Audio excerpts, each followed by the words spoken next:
We're going to current Daf and Eruvin Daf Chafei. Begin on the second line of the top of the Yomid. The Gemara continues the discussion regarding this second half of this parak regarding Karfiv, regarding the enclosed area that's more than base Asayim, Shlehukah Fladir that wasn't enclosed for residential purposes. Cheers, Kozban, Shebekazik, and Neches, Kotor, anytime Daf Achaim. Thank you everyone for joining us for today's Daf. Some ideas we're going to be discussing in today's Daf, like we said, is this Karfiv, this enclosed area, larger than 2 sa, that was for non-residential purposes, which that limits us. It's like a carmelist, you're only allowed to carry within Daladamis, so we'll see what we can do about that. How can you reduce its size to allow carrying it? Because then if it's smaller than that, then you're allowed to carry like a regular enclosed area. Then we're going to discuss mechitza that's built on top of another mechitza. Like over here, this mound, this tel is mechitza itself because it has dimensions of a wall. Question is, if you make a wall on top of that, would that be valid regarding acquiring from Hefker and also regarding carrying on Shabbos? Also, an interesting case we're going to have is, let's say you have a karfif that's larger than 2 sasayim and base sasayim, but then part of the karfif has an enclosed area nachsadra. Would that take away, diminish part of that size to make this only base sasayim, this 1 sa, and then you wouldn't have more than base sasayim in any one of those areas? Then we can discuss regarding walls that fall down, how they affect the heter to carry once the walls are down. Some of the important terms and concepts we can talk about what's called nixi hager. If a ger dies without any children, so then it's hefker, and then people can come along and inquire in it. We'll see that as it relates to halacha mechitza gav mechitza. The halacha mechitza nas b'Shabbos, which is if walls are made on Shabbos, what's halachic status, whether one does it deliberately, by mistake. And also pitikar yard v'seisim is the concept, as you have in this picture, that a roof has an opening. So it's really the opening of the roof is essentially the beginning of a wall. The thickness of the roof is like its opening is essentially a very small beginning of a wall. So do we say that as yard b'seisim as it becomes enclosed down? So we begin the current Daf, second line top of the Yomid, where the Gemara discusses a karf of yesim and base asayim. The classic case that we're talking about regarding if you have an enclosed area more than base asayim, shaloi hukav lidir that was not enclosed for residential purposes. So again, it's already a carmelist. It's too big to carry over there. Now, if someone wants to go ahead and make it smaller to permit carrying in that area, so on that says the Gemara like this: if it's miyat to be lonis, if he's making it smaller because he's okay, let me plant trees over here, so they'll take up space and like make it smaller in the area that I'm using. Says the Gemara, lo have a miyat. That's not considered as diminishing the area because the norm for a karfa for enclosed area is to have trees over there, and therefore that's not going to nullify the original enclosure. In other words, it's similar to the previous stuff. The previous stuff we spoke about enclosed for residential purposes, and we said you're going to plant trees in the majority, it doesn't make a difference. It's normal to have. Here also, it's not going to take away from the area that you have enclosed by planting trees. But let's say, here's where we say it would be different. Let's say you build a pillar, 10 tvachim high and 4 tvachim wide. Now Rashi says, even if it's in the middle of this enclosed area, but with it being over there, it's going to diminish the area to be less than a base asayim. Havad miyat, that's going to diminish the area of your enclosed area because it's considered a distinct area. So your karfif has less than base asayim now because this takes away from that, and therefore now you can carry in the whole karfif. But let's say pachis megimel, let's say less than 3 tfachim in its width. So and this is also chiddush, even though now really your karfif has less than base asayim because simply you had, let's say, base asayim another 2 tfachim. Now what you made was with 2.5 tfachim. It's loy have a miyat. It's still not going to be a miyat because you consider it as if it's not over there, as if it's not even significant. So even though technically you have less than base assign room, it doesn't make a difference. It's not going to diminish. Like almost that's not there, and it's like you still have more than base assign. But let's say megimel v'adalid. Let's say between 3 and 4 tvachim. That's where we have machlekes.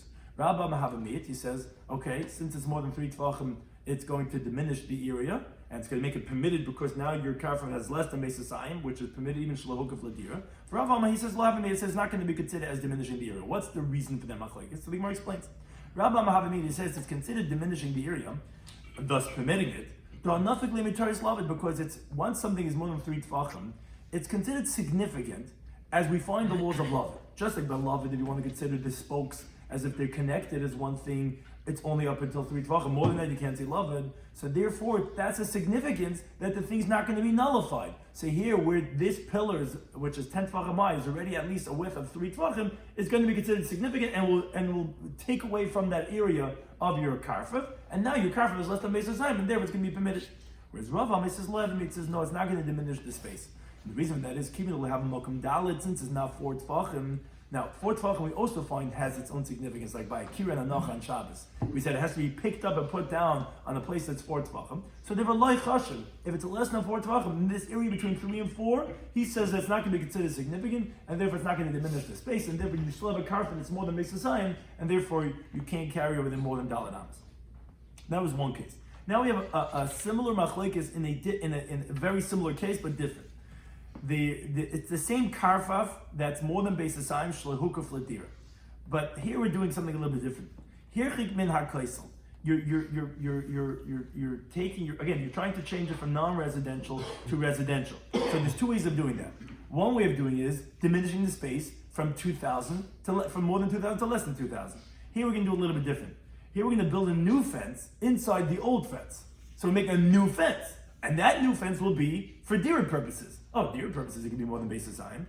So this also depends how far is the new fence from the old fence. Here, if you distance from the old fence of the karfaf, dalid 4 tefachim v'asam mechitza, and you make a new wall for the dira for residential purposes. Okay, so that's going to be effective. This new wall to be considered as a new enclosure, and therefore it's like we said in the previous Daf, pesach l'b'seif hukaf. If you first have the opening and you subsequently enclose it, that works. So here, although you already had a wall, you already had a fence with a house, but now making a new fence. So it's like having the house there already, and then enclosing for residential purposes. So that's going to be okay. Because since I distanced the new fence from the old one, 4 tefachim, that's considered a new enclosure because a distance of 4 tefachim is its own area. Now, but let's say Pachas Megimel, let's say the new fence is less than 3 tefachim from the old fence. So then loy hoylos, and that's not effective. It's like a mechitza al gabe mechitza. It's like making a wall on top of a pre-existing wall. And therefore that's not going to be effective. Now Rashi points out what's important to understand. We're not talking about, as we already mentioned, diminishing it from more than Beis Hasayim to less than Beis Hasayim. And that's why the words are not miyut and ena miyut, like it said in the previous Gemara's discussion. It only says hayel or ena hayel. And as Rashi explains, because if you thought it was regarding making the space smaller, it would be a miyut, even if it's with the 3 tefachim.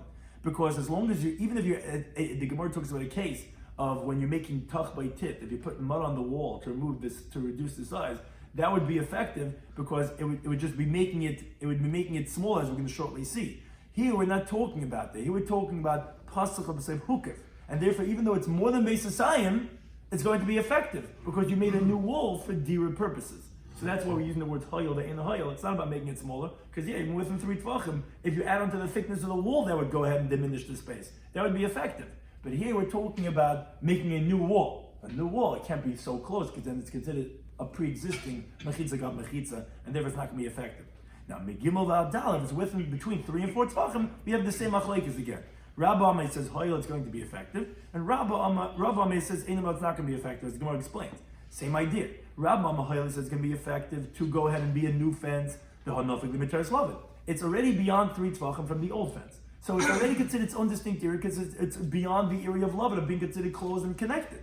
Rabbi Amay says, Einam, it's not going to be effective, given to have a makam dalit, since it's not at least 4 tefachim away, so leichash is not significant, and there is like a mechitza got mechitza, and mechitza got mechitza is not effective. You can't make a wall, you can't make a new wall on top of a pre-existing wall. It's already enclosed, you can't close already. You can't quit, you're fired. You know what I'm saying? You can't do a wall on top of a wall. It's not going to work.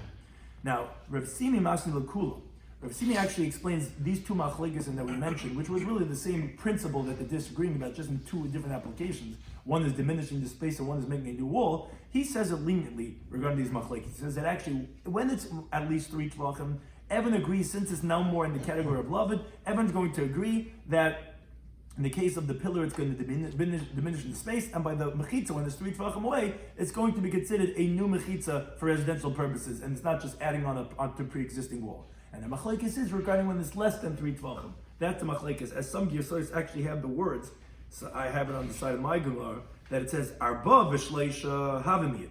When it's 4 or even 3 tefachim, it's going to diminish the space. Pachas mishleisha pligi b'rabba v'rabba. When it's less than 3 tefachim, that's your machlekes Rabba and Rabba. Rabba mahavimiyat says it's going to diminish the space. For Rabba says, lo havimiyat, it's not going to diminish the space. Mechinam and mechitza, so to regarding the walls, again, which is really what Rashi is explaining. And again, the Gemara just doesn't explain, but that's what it's saying. He's going to say leniently, not like we just said. We just said in the first version that when it's less than 3, everyone agrees it's not going to be a miyat. More than 4, it's going to be a miyat. Between 3 and 4 is the machlekes. He says a lenient interpretation. He says no. More than 3, everyone agrees it's going to be a miyat. Less than 3 is where they have the machlekes. Even less than 3, that's the machlekes. Now we move on to the next case, which we had just previously mentioned. Let's say the same case. You have a karfa of yosim beis asayim. It enclosed area more than beis saw, and you want to make it permitted. It's for non-residential purposes. So here, what you did was tach by tip. You actually smeared mud, and you added on to the thickness of the wall until it got smaller. Now you simply added to the thickness of the wall. As Rashi points out, this is not Rabbi Barsimi who had mentioned before. It's rather its own independent teaching.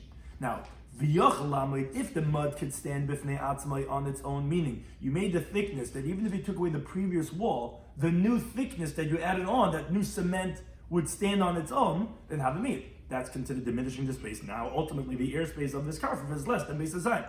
But let's say it cannot stand on its own. So we have a machlekes again of Rabba and Rabba. Rabba says havamit, it wouldn't be considered diminishing the airspace, and therefore it's kosher because it's less than beis asayim, even though non-residential, that's still permitted. Rabba says levamit, says not going to be considered, as the Gemara explains the machlekes. Rabba havamit says it would be considered diminishing the space. Hashtam yakai. Ultimately, right now it's here, and the space is less than beis asayim. It's going to be permitted. Rabba says levamit wouldn't be considered miyat. Why? Since this thin addition that you add on cannot stand by itself, it's not considered significant, and therefore it would not diminish the space, and you would still consider it as if it's, again, if it cannot stand on its own, as it would not reduce it, and it would still be not allowed to be carried in this because it's still considered more than beis asayim. Now the Gemara goes back. But if you have an original machitze that was built that way, and it comes in a mashi less than beis asayim, that only a sliver would be not be able to stand on its own, that would not be okay? I hear your question, similar to the question you asked yesterday, I think, on a different context. It's a little bit different because it's similar to the question you asked yesterday. You believe that it should be make it right, but that's considered part of the wall. Here, when you're adding on this thing, even though it's regarding a space. Because it's a full addition. I hear your question. It's a good question. Good question. Why that would be? Yeah, because we consider it as the old wall, and this is the new addition. Yeah. So the Gemara continues now again with this concept about making a new enclosure. There's 2 ways that we've been talking about how to make this karf of yesim essential hook of ladir permitted, either by diminishing the space or by making it into a residential, enclosing it again for residential purposes. So we said a mechitza gab is not going to work. Here the Gemara actually talks about it in a machlekes. Hirchid minatel. Let's say this case is you have this non-residential enclosure, and one of the sides there's a mound as the 4th side. So we're talking about if you're distancing from the mound in the karfif, and you have from this mound until this back wall more than beis asayim. So if someone distances from that mound, and he distances an area of dalet of 4 tvachim b'asa mechitza, and he makes a wall for residential purposes near that mound, but at least it's 4 tvachim away, but there's still going to be more than beis asayim from this new wall to the old wall, but he's doing it again for residential purposes, so then so that's going to be effective. It's all going to be permitted, like we said, because you're making a new wall for residential purposes. But let's say pachas megimel, let's say doing it less than 3 tvachim from the mound, or oyal svasatel, or literally on the edge of the mound. So here we have machlekes Rav Chizda Rav Nuna. Chadam Ahoil, one says that's going to be effective because unlike everything we said up until now, he holds mechitza would be effective to be considering it as enclosure for residential purposes. Because, what do you mean? How can you enclose already enclosed? Yeah, but the first enclosure was not effective. So therefore he holds mechitza would work because it's doing something for us. It's making me able to carry in this area more than beis asayim. The other opinion says no, it's not going to be effective because the mechitza. You can't put it on top of the mound. The mound is already a wall. Now it wasn't done for residential purposes, I get it, but now you can't make a new wall on top of the wall, and therefore it's not going to be effective. Now it says the Gemara Testayim, so we only had said that this machlekes of Chizda Nun, we didn't know who says what. So the Gemara Testayim Rav Chizda Mahayil, I could prove to you that Rav Chizda is the one who says it's going to be effective even though it's a mechitza. Because then we learned, someone makes a wall on top of a wall. Rav Chizda says that this Shabbos, in other words, for example, this idea of enclosing for residential purposes, where originally that there was an appropriate fence, it just wasn't done for residential purposes. So it says Rav Chizda, it's going to be effective. We see clearly he says the mechitza is going to work regarding the laws of Shabbos. But next again, regarding the properties of a convert who dies without any inheritors, then for that loikana, it's not going to acquire. In other words, it's not considered chazaka to acquire. If let's say there was a fence and he puts a fence on top of the fence, that's not going to make him become his property. But let's say someone else comes in and does a chazaka. The last one's going to be kainit. Rav Sheshes, he says actually after Shabbos namalohayel. He says that even on Shabbos it's not going to be effective because the ultimate mechitza is not going to work in all situations. So says the Gemara Testaim, you just proved, Rav Chizda is one who held that mechitza is going to be effective with the ground laws of Shabbos. Now, Rav Chizda, he says that a moidali Rav Sheshes is going to agree to me. In other words, even though he disagrees and he says that you're not going to permit a karfaf with a mechitza. Now, the reason for that is because whoever is dwelling in the karfaf is dwelling already in the lower mechitzas. That's where he's dwelling. So therefore, you can't add on new mechitzas. But if let's say he's dwelling actually on top of the mound, that even though it's more than base Sayim, Rav Sheshes would agree, Shemas mechitza ala tel, if you make the wall on top of the mound, and now he's making walls around on the top to use the area on top of the mound, Shahad is going to be effective. My time, what's the reason? Because the person dwelling here on the upper mechitzas, whoever's living on top of this mound, is living on top over here, and therefore the lower walls are not really doing anything from at all. Now, there is still a chiddush over here, because generally we say what's called good asik. We view the walls underneath as if it's going up on top. But ultimately, since the person's living here and the fence is not here, he's on top, so it's not considered for him a mechizah mechitza. And says Rav Sheshes would agree that over here, again, the mechitzas would be effective. In other words, you didn't have any down here, you had the mound. So he said, if you're going to make mechitzas over here, it's up. Rav Sheshes says, no, it's mechitza, because they already had a wall over here, which was the mound. But the people on top of the mound never had walls. For them, it's not going to be considered mechitza, and for them, Rav Sheshes would agree that would be, even though this area is more than basis time, this would help to make it hookah fladir, to make it residential purposes. Again, and then there's a chiddush in this, even though really they are enclosed with walls too. We're good asking, we view the virtual walls going up, still there's no actual walls, and therefore Rav Sheshes, Rav Chizda says, would agree that here it would be considered to make it new walls for hekef ladir. Now, the Gemara says, Bayu Rabbi Babachana. He asked the following question regarding to the one who holds that you cannot make mechitza, which was Rav Sheshes Rav Huna. They hold you can't make a wall on top of a pre-existing wall. Let's say nivlu mechitza satachtonis.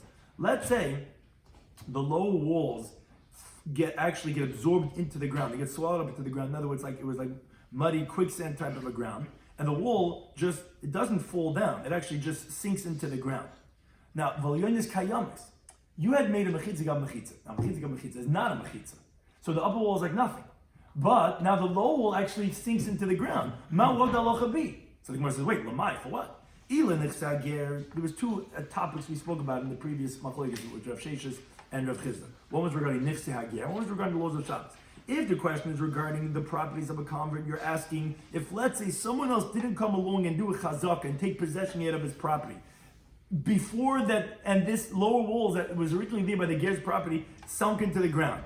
Now it comes out the only walls are there is that the guy who made, which was mechitza got mechitza. Now you want to know, does he acquire it? Because now his walls became walls. But it says, no, Hainu di Yemi Bira. This is what Yemi Bira said. He says, Haiman de Shadalifti. He says a very interesting case. He says, if a guy threw a turnip, a pila de ara de ger. In the crack, he took a turnip and he put it into a crack that he found in the ground of the convert. As Rashi explains, he himself didn't make that crack in the ground. Because if he himself dug that hole, then he would have acquired already with just making the hole. All he did was he took a turnip and he threw it into the crack in the hole of that ger. And now another Jew came along and Rafik Bagpurta, and the other Jew came along, he dug just a small little hole. Basukani, the last guy acquires the property. Kamalai Kani, the first guy does not acquire the property. My time, why? Says him like this. But in addition, that the moment he threw in the turnip, like Kashavach, he didn't do anything to make the property better. That's not a chazaka. We need, as the Gemara says above, Basdaf Membezim and Aleph, to either close a wall, or lock a door, or make a hole, or whatever it is, however small amount, it has to be doing something to the property. Something that's effective, that's a chazaka. When he threw in the turnip, nothing happened. Kika shavcha, when it becomes better, when it starts actually sprouting, it's happening by itself. At that moment, he's not doing anything to it. It's the turnip itself that's becoming better and going on. So therefore, that's not going to be considered as if you did any chazaka. So here also, at the moment that this guy made a chazaka, when he made the mechitza gab mechitza, He didn't do anything because it already was mechitzas, so he didn't make any enclosure. Ultimately, when the first walls sink into the ground and then it becomes mechitzas, it's happening by itself. You didn't do anything. So therefore, regarding nichsager, that's obvious that your mechitzas would not be effective because you never did anything to the property to make it effective. Even when it does happen, it's happening by itself. So the Eluvin says, Gemara, though, the question would be in Shabbos, regarding the laws of Shabbos. Would we say that the upper mechitzas would go ahead, which up until now were not affected mechitzas, because it was mechitza, that was not considered in halacha as mechitza? Would we say that, okay, now that the low ones sank in, the upper ones would be the bona fide mechitzas, and they would be effective? Says the Gemara, well, how the mechitza nasa b'Shabbos? That is a wall that was made by itself, that was made on Shabbos. We're talking about in the Brisa, called mechitza nasa b'Shabbos, any wall that's made on Shabbos. They may show whether by mistake, but maybe whether deliberately, shema mechitza is called a mechitza. So yeah, that's clearly that it would be considered mechitza, because mechitza made on Shabbos is a mechitza. So Shigmar says, wait, lavet na'ala, didn't we say on the halacha of Nachman? He says, we didn't learn that it's going to be mechitza el lizrik.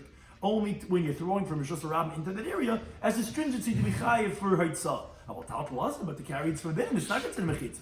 Says Gemara, no, Kiyit Rav Nachman. When we have this qualification of Nachman, amazed at it. He was only going, if someone does deliberately, then we're going to penalize him, and we're not going to let him carry inside of it. But when he does b'shaking, and for sure over here, when it happens by itself, it would be considered mechitza, and therefore these mechitzas, agab mechitza, when the lower mechitzas sink into the ground, the upper mechitzas would be considered mechitza, and regarding nichsager, it would not be considered as mechitza because you didn't do anything. When you did it, nothing happened, and when that happens later, it happens by itself. Now the Gemara actually brings an interesting story related to this. There was a certain woman. Right? Everyone hears the foreclosures, everyone's running, right? So the ger dies without any inheritors. She quickly runs. There was already a wall over there, and she built a whole wall around that pre-existing wall. So another man comes along, he shoots a guy. Rafik Bapurti just takes a stick, he digs a little hole in the ground. So also coming to Rav Nachman, comes in front of Rav Nachman. Rav Nachman, the Rav, gives it to the man. So the woman comes, she comes screaming. Says, what are you talking about? I was there, I made a whole wall, I fenced in the whole property. Amalai said to her, what can I do for you? You didn't make a chazaka, people make a chazaka. That wall on top of a wall was nothing. It wasn't effective. It didn't do anything to the property. Property was already enclosed. Doing mechitza is not effective, but what he did, he dug a small little hole, it's already doing something to the property, and therefore he is claiming that and not her. Now the Gemara continues with another, again, these are all variations. What? When you're doing a fence, on top of a fence? No, when you put a fence, you got to put a post in the ground. Well, it was on top of the well, even if it would be, it was, if it was inside, maybe, but also you filled that hole. It's a good question, but I don't know how she made the fence, but the fence itself, if that technically, it's like what you were asking the other day, it's like it says when the guy was with Gadar, he was fixing doing Issa Shabbos on them, you probably don't know your question. But I would say, the mechitza itself, is not affecting itself. You're right. If he would have done something in that procedure, doing it, maybe depends what your intention is. But here, this guy was digging a little bit to go ahead, and then you complained something, and therefore that's why she didn't do anything, but he did. Now again, these are like we're saying, these are all different variations of when you have a karfa of yism b'sisayim shalahukaf ladira. What can we do about it? So here we have a case of karfa beis shalosh. So obviously it's more than the max of beis sisayim. So what happened was the kira by beis saw. Now, one saw of it, as you can see in the picture, is covered with a roof. So we have a machlekes regarding its status. Rava Amay says, Avakir Miyatri says the airspace of the covered area is going to expand the area of the karfav. In other words, essentially what he's trying to say is that it's included in the area of the rest, as if it wasn't roof, and therefore the area of the karfav is still going to be more than base assignment, and therefore you're not going to be able to carry in that area. Rabbi says, no, that area is not going to expand this area because we say, as the Gemara is going to shortly explain, again, which is the concept that you view the thickness of the roof as a vertical. This is horizontal, and there's like a little vertical of the thickness. We view that as if it's coming down, as if it's a virtual wall, and therefore that's closing off the area. So if it's closing off the area, here you only have basis time, not more than basis time, and here you saw. So you don't have any area that's more than basis time, therefore you're going to be able to carry in that area. Now says the Gemara, let's say that Rav Reb Zera, the pluk did the Rav Shmuel Kamifki. Why? Because we learned, Achsadra. Let's say somebody has a pavilion, which is essentially the same idea over here, which is an area covered with a flat roof, which is not slanty. We're going to shortly explain that's going to be important. Whenever you say kirui in the whole shas, it means that you would have flat roofs. So if someone makes a pavilion bebika in an open field, not enclosed like we're talking about over here. So Rava, he says that mutl tal tabakula. So you're allowed to carry in the whole pavilion. Shmuel says, no, you only carry in the pavilion with dalaramas. What's the machlekes? So the Gemara explains. Rava, mutl tal tabakula, you're allowed to carry in the whole pavilion. It's an open area. It's not enclosed anyway. Because we say on all four sides, that pavilion, it's the roof are the beginnings of walls on all four sides. We view it as if it's coming down and closing, so you're enclosed on all four sides. Shmuel says, no, you can only carry within dalaramas. It says, we don't say that it's enclosed on all four sides. So isn't this the same machlekes like we're saying? Do we say pitikul yard b'saisim? It's Taisa explains it's more complicated than we're saying, but in a simple way, that's just what we're saying. Isn't it machlekes pitikul yard b'saisim? So it's the same machlekes Rabbi Shmuel. So that the Gemara says no. It's a continuum base. If this a roof. So we see it's not so simple. When we say pitikul yard b'saisim, that's what Taisa starts addressing. We see that in different sugis, depends how many sides, whatever. That's also one of your famous questions. Hello, everyone's giving the famous questions. So it says the Gemara, that yes, if it was made like an aksadra, meaning a flat roof, so then actually Rabbi would agree, like Rab, that you would say pitikul yard b'saisim. What are we talking about here that Rabbi disagrees and says you're not going to say it? It's to Avdu, we're talking about that you made the roof kirzila, which Rashi understands. You made it like a shed, like a slanty roof, which that doesn't have. That he holds over there, you're not going to say pitikul yard b'saisim. And therefore, the other opinion would hold that you still say it. But that's what he's saying. But it's not necessarily Samach Rabbi Shmuel, because the chsadra is a flat roof. That's where you're going to say pitikul yard b'saisim, and maybe he would hold like Rav too. Here, where he's saying you don't say pitikul yard b'saisim is because it's a slanty, and then he holds that, you can't say pitikul yard b'saisim will only be if it's on a perfect vertical line. Here, where it's not, it's on a diagonal, so then you wouldn't say it over there. Now, continue understanding with machlekes Reb Zeira and with Rava. So I'm Reb Zeira. He says, "Umaydino bekarfer." He says, but I will agree by a karfer of base society. Shenifetz b'milu lechatz. This is a little bit cheshbon, a little bit complicated. Again, we have this machlekes Reb Zeira and Rava regarding do you say if it's meyasrei or not? And Reb Zeira says you don't say meyasrei. You say you view them as different areas because pitikul yard b'saisim when you have the pavilion of one saw and the rest is Beis Hasayim, he says, okay, it's going to be like as if there's a wall closing them off. You don't have any car for more than Beis Hasayim. But he says, I agree in this case, when you have a car from Beis Hasayim, shenifetz b'milu l'chatzer, where it's totally breached to the chatzer, that there the halach is going to be sha'asr, that then the car is going to be forbidden. My time, what's the reason? Here he agrees that the airspace of the courtyard is going to make it more than Beis Hasayim, then it's going to be forbidden. Because Rashi explains, by the case of the roof pavilion, that he says is going to be permitted, it's not going to extend it, is because there you say pitikul yard b'saisim. So the roofed area is going to be as if it's closing off. And therefore it's like it's if it's not breached b'maloi. Here, where you don't have such a thing, so then we're going to say that this area is going to make it bigger, and now the karfer is going to be more than Beisa. So the Gemara has a difficulty with this. Says, wait a second. Master Bar Reza asked, do you think the airspace that's permitted to it, that other domain that's permitted to it, is going to make it forbidden? This courtyard originally was permitted to carry from the courtyard to the karfer, as long as the karfer was only Beis Hasayim, because like Reb Shimon. Reb Shimon holds Chatzar, Karfer, Gag, they're all considered one domain. Now that it's breached to a permitted area, it's going to make it forbidden? And moreover, as Rashi says, you can't say it's because of it's extending the area, because every Chatzar is mukafes ladira, is enclosed for residential purposes. So obviously, the way the Mefarshim explain Rashi, you cannot use that to add on to the base sign of the karfer, which is problematic because it's shlayuk of ladira. So what exactly is problematic over here when this is totally breached to the chatzar? For what reason? This is a permitted area to it, so there's no problem with parts b'milui. There's also no problem about extending the karfer, because this can't extend the karfer because this is a hook of ladira area. So how would that be problematic? That if, let's say now it got breached, the base is something that's exactly two saw, that it got breached to the why would it be miyasrei? Why would it make it bigger as a problematic karfer that Reb Zeir is agreeing over here would be awesome? So Amalei Abai says to Rav Yosef, who asked the question, he says, wait a second, come on, who are you going like? That you're asking, you're saying that, wait a second, why should this chatzah be problematic to the karfer? Because it's a permitted area to it, you're going like Reb Shimon, who holds that a chatzah and a karfer is considered the same domain, and therefore it's not a makam asal, it's a makam mutalah.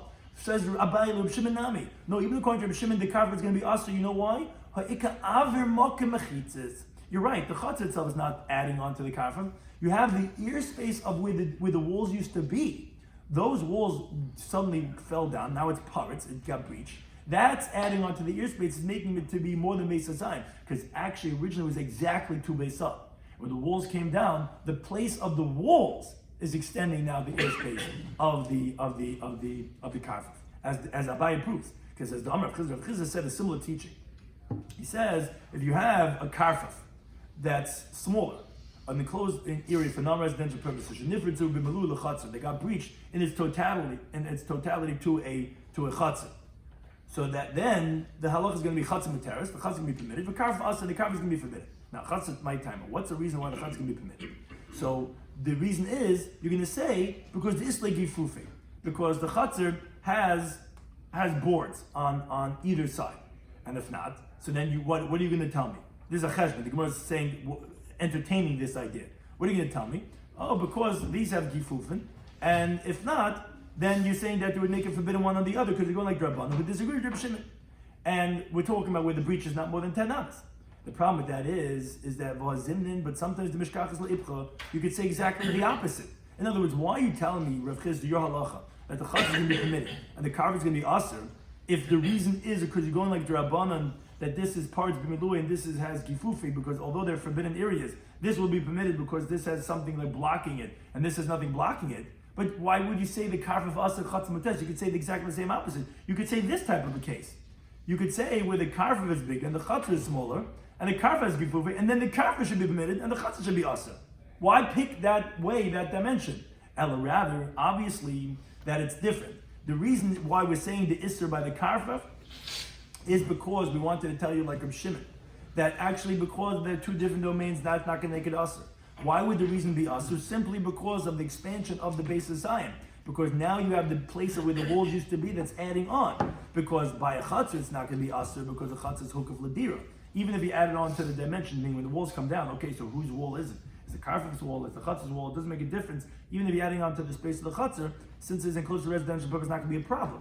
So that's why we couldn't say the opposite, like the Gemara had asked, and because in such a situation, the chatzar, when it's parts b'melui and the karfa has gifufi, they would actually both be permitted. Because we hold like Reb Shimon, who holds it's always considered as one domain, and the chatzar itself can be more the base of sign. And adding on to the karfa is also not a problem because the karfa actually has gifufi. And therefore, that's why we understand the statement of Reb Zera that he says the avra of the chatzar is going to be miyasroi, because it's actually the makom of the mechitza, like the Gemara explains. Mishum damina, because we say, now the Gemara just, it says out what I was saying before. Then, the case of the karfa, avra mechitzas miyatri, the ear space of where the walls used to be, that's what's making it forbidden. Because you're right, the ear space of the chatzar is not going to make it forbidden because the chatzar was enclosed for residential purpose, and that's not going to be considered as an addition to the problems of the karfa. But the zeh and the chatzar, however, ain't avra mechitzas miyatri. The ear space of where the walls used to be is not going to add on. In other words, what do you mean it's not going to add on? The addition is not going to make it forbidden because the chatzar has dwellers, what's called the urine. And therefore, even if you would say the opposite, the chatzar would not be forbidden, like Reb Shimon, because even though it would be parts, but it would be parts area that's mutalai, because the chatzar and karf according to Reb Shimon are permitted areas, and that's why we just proved that Rav Chizda's halacha must be saying the same thing Abaye says that I just said. Because Rav Chizda's halacha was that when you have the karf of shenifetz lachatzar, that we're going to say the karf is also the chatzar mutter, essentially, just to say it outside, what he was saying was, don't think that the reason is because it's now parts b'melui to makam asur like the Rabbanan would hold. And that's why we're saying the karf is asur, because the karf is parts b'melui and the chatzar has gifuf and therefore would be permitted. Because why would Rav Chizda say it like that? He could have easily said it just like this case, where the chatzar is never b'melui and the karf would be mutter because it has gifufim. So why would you say karf asur chatzar mutter? Must be that it's not because of which one has this gifufim. It must be because of the context of the element itself. A karf, when it's more than base Zion, sintish lehuk of ladira, is problematic. So you have the makam hamachitzes. So that's why we couldn't say it in the halacha of this way, because this way wouldn't make sense. Because this way, both would be permitted, the chatzar and the karfa. Because the chatzar has no problem about parts being meluy, because it's open to because obviously we're going like Reb Shimon, because Rashi would have said it the other way too. And he holds that yes, if it's lawakam mutrala, and the karf would be permitted because it has gifufi. So therefore, that's why he said it this way, karf of aser and chatz materes, because the makam amachitzes. We're going like Reb Shimon, and the problem is you simply just made the karf of bigger than Beis Hasayim, and karf more than Beis Hasayim, even according to Reb Shimon, that's problematic, and therefore that's why it's going to be aser. Now we continue with another halacha related to that of a karf. Who bustana? There was an orchard that had it was planted with trees, like an orchard is, which was near the wall of the mansion, of the building, which was enclosed for residential purposes. Now that wall was on the fourth side of the orchard, which was what made it into a residential area, meaning this was enclosed for residential purposes, and this wall was the fourth wall, and it was more than basis sign. Now the problem is, the outer wall of the mansion then fell down. It collapsed. So some of the people thought to say, wait a second, okay, we don't have a fourth wall now, but let's rely on the inner wall. There's still a fourth wall over here on the inside of the house, and let those be as the fourth mechitzas for the parties, for the orchard. To which Amalei Papi said to him, since you come from the cut-off ones, meaning from the household of Eli, the prophet from mentioned in Nach, Abaya, who was the father of Bibi, came from Eli, as the Gemara says in Rosh Hashanah, Daf Yomi and Alf, which Malyasa means cut off, let's say, without legs. Therefore, Amrita, because they would die young, Amrita Milu Malyasa, so you say cut off teachings. How could you say what you just said? Hanach Mechitzes, these walls of this wall, the other side of the house, Legavoy Avida was made for the interior. Levroy Lavida wasn't made for the exterior. In other words, you're right, although this is not breached to any area, but you can't say it's enclosed for residential purposes, this orchard, and therefore it is going to be Yosim Beis Time Shalhuk of Ladir, because this wall, the inner wall, you don't have the outer wall anymore, the inner wall was not made for this. And therefore you can't say that this is going to make this a Malkam Huk of Ladir, and therefore it's going to be problematic still to carry in that area. The outer wall also wasn't. It was made for the house. It just happened to close the orchard. Oh, this outer wall. Yeah. Right, so it sounds like that's a good question. Sounds like that this wall, either that was made intentionally like that, or every outside of a wall, the question what the this is. The outside of the wall is always made, good question. If the outer wall serves two purposes, that it's, because this is the inner part of the wall. So yeah, that's a good question. If you could spell it from the wall itself, it sounds like that here the wall is made for this, but it's not going to be made for the outside of this on the outside of that. Maybe you would say on the outside of that, but that once that wall came down, that's not going to work. The proof is that he didn't build a fence on that side. If that outer wall wouldn't serve as a fence, then he would have had to build a fence. I may bring it right from what the person did. Because the wall is there. So now the Gemara starts a case that we're going to continue on the next daf.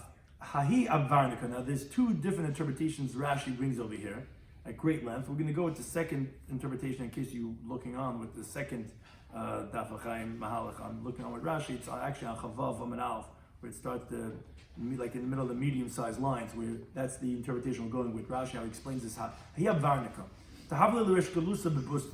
What this is talking about is there was a certain bustna, which is a garden. It's a karfif that's more than basis sign, which was not enclosed for residential purposes, and therefore you're not allowed to carry over there, like we've been talking about the whole sugya. And then what's a varnika? So according to this interpretation of Rashi, it's like a pavilion, like a gazebo, or some type of enclosed area where the royalty they make inside their gardens. Or maybe if you walk a block away from it, you might see things like this too. And then it's there. It's the middle of the orchard. So Amalei l'Rav Huna bar Chinna. So the Resh Kalusa, the one in charge of the people in diaspora, who was this wealthy guy, he told Rav Huna bar Chinna, I want the master to fix something. I want to be able to eat bread over there tomorrow. So the Resh Kalusa, all he needed to be able to carry from his house, from the entryway of the garden, which was near the house, until the Avarnika. Now he couldn't carry the on Shabbos because it was hook of Shalei L'Dir Yosim Beis Time. He said, make sure you take here, you're the rabbi I come to, rabbi tomorrow I'm making a kiddush over here, I need to be able to eat bread over here tomorrow. So Azal, what did Rav Huna bar Chinna do? He went, Avid Kana Pavlis Mishleisha. So Rav Huna bar Chinna went, he made like a type of a path. The way he did this was that he made from the opening of the Varniki, he made a wall on each side with reeds less than 3 tvachim, one the other. So that interrupts from the rest of the garden. Now you could carry in that path from the opening over here. So also Rava went, we continue type of Chavav and Alf. Shalfinu, Rava went, according to this interpretation of Rashi, he took down all the poles, not to make it forbidden, but rather to make it as a leniency. Because Rava held that you're allowed to carry in the whole garden. Because since the Avarniki was built in this garden, so you're making the whole garden as a courtyard to the Avarniki. So therefore it's considered as if it was Hukaf Ladira, because it's like a house in the yard around it. And when you enclose that yard, so that's considered as a chutzner of your private residence. Now, they were only starting the story today. Azra Papa Rav Huna bar Yeshua, his students, the students of Rava, the Rav Papa Rav Huna bar Yeshua, they went and the Ktina Mibasrei. And then they picked up all the reeds after their Rebbe. So so that Rav Huna Bar Chida should not go back and take the same reeds and go fix it again.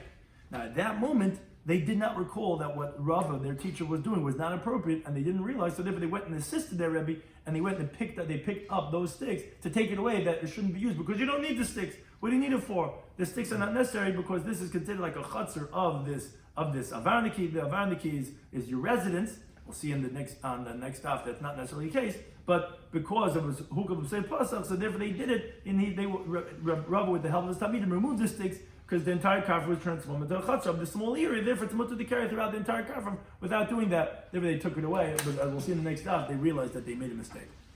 Some of these we discussed in today's daf in Eruvin Daf Chafei was we discussed again in many different formats a karfaf that's more than basis sign, which was shaloi hokav ladiris. Again, that's really considered as a karmelis. You're not allowed to carry in such an area.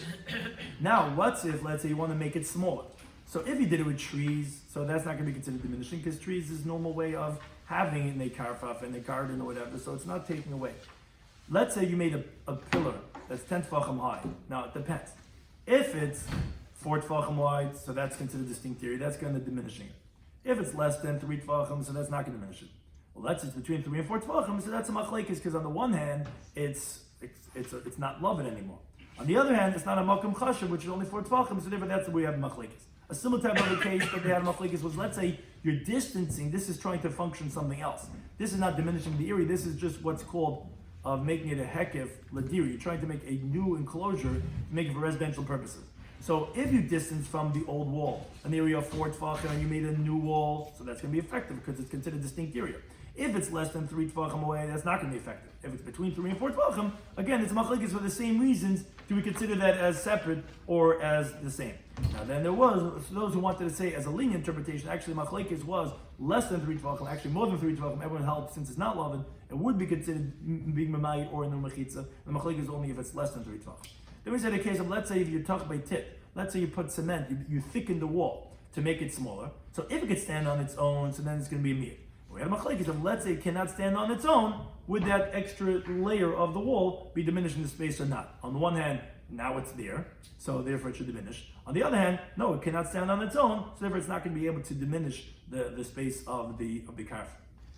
Then we said, let's say there's a tel, a mound, that's the 4th wall, and you distance 4 tefachim and you make a mechitza, that's going to be effective. Less than 3 tefachim or on the edge of the tel, although previously in the Gemara we had assumed it's not going to work, the Gemara actually brings it as a machlekes. And the machlekes is, do we say mechitza is going to be effective or not? And we proved Rav Chizda is obviously the one that he says that it's going to be affected by the laws of Shabbos, as we quoted him in a different discussion. Whereas Rav Sheshes, he disagrees, that he says not going to be affected. But Rav Sheshes himself does agree by if it's on top of the mound that people are living, since they're dwelling in the upper airspace, that for them it's not considered mechitza, because for them, it's only for people below. For them, the tel was already, the mound was already a wall. Putting a wall on top of the wall is not going to be effective, but people on top, Rav Chizda said Rav Sheshes would agree.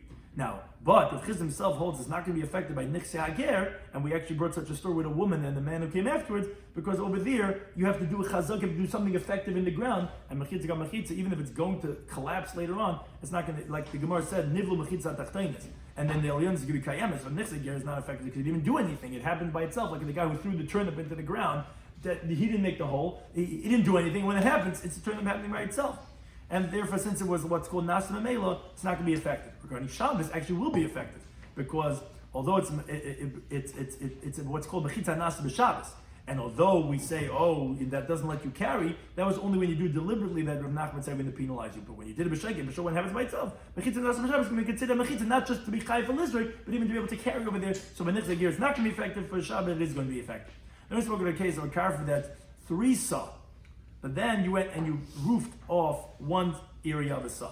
So it's a machlekes if that airspace that's roofed is going to be adding on to the space of the other part that's based aside. Essentially, the concept is, do you say pi tikra, yard v'saisim? So if it's closing it off, it's like closed off, and like you don't have any area that's more than based aside. Now, but not necessarily, says the Gemara, that this would be the same machlekes of an achsadra bikkur. We have a machlekes Rav and Shmuel regarding a pavilion, an open area, if you're allowed to carry in there or not, because there it's flat. There could be Rav would agree that you would say pitikir decisive. But here it's meshupa, here it's slanty, where you don't have court like Rashi as a peh, because it's slanty. That's where we have machlekes Rav and Reb Zeir if you're going to say miyasri or not. Which then the Gemara said, Reb Zeir says, I agree. Although I hold that the Aver Kirui is not going to be miyatroi, but I agree by a karfif that's nifetz b'milui, which totally breached to a chatzar, that's going to be aser, because the ear space of the chatzar is miyatroi. The Gemara says, wait a second, how could an Aver HaMutter like go and make it forbidden? A karfif is mutter to an iri v'chatzar. How could that, now that it's breached, make it aser? It says no. Even like Reb Shimon, because the makam hamachitzis that's miyasrei, when the walls come down, that little bit was exactly based on that little space of the wall is what's going to make it forbidden. As Abaye proved from Rav Chizda's teaching, that when he said the same case as karf is going to be aser and the chatz is going to be mutter, well, you could have said the exact opposite. Say that the chatz is mutter and the karf aser, because then you could have made the gifufi, the extension, the one part of the the other way. Obviously, you know it's going like Reb Shimon. The fact that it's parts of the is not a problem. The problem is because you're extending the space of the karf. We're extending it in the chatz. The chatz is not going to make it forbidden. No, the actual space where the walls were. So that's going to be the reason why it's going to make it usher is the space of the walls. Then we said a case of a busna, an orchard, that it was near the wall of the mansion, but then the outer wall fell down. So although the Gemara entertained to say it should be permitted because the inner walls, it says no, those inner walls are not made livroi. It's not made for the outside, only for the inside. And therefore, it's not going to help to enclose it for residential purposes. And the last case that we started, which we'll continue next time, was our varnica, which we went to the second interpretation of Rashi. You have this type of an area gazebo that's in the orchard, which he wanted to be able to eat a kiddush there tomorrow. So Rav Huna went and made poles less than 3 tefachim, one from the other, to make it enclosed. So now you have a path that you made. But Rava went with his students and they took it down. He says, "What do you mean? This is like a house with a courtyard around it. It is residential." And that we'll see in the next stuff why that's not the case. Thank you to Anytime for hosting us.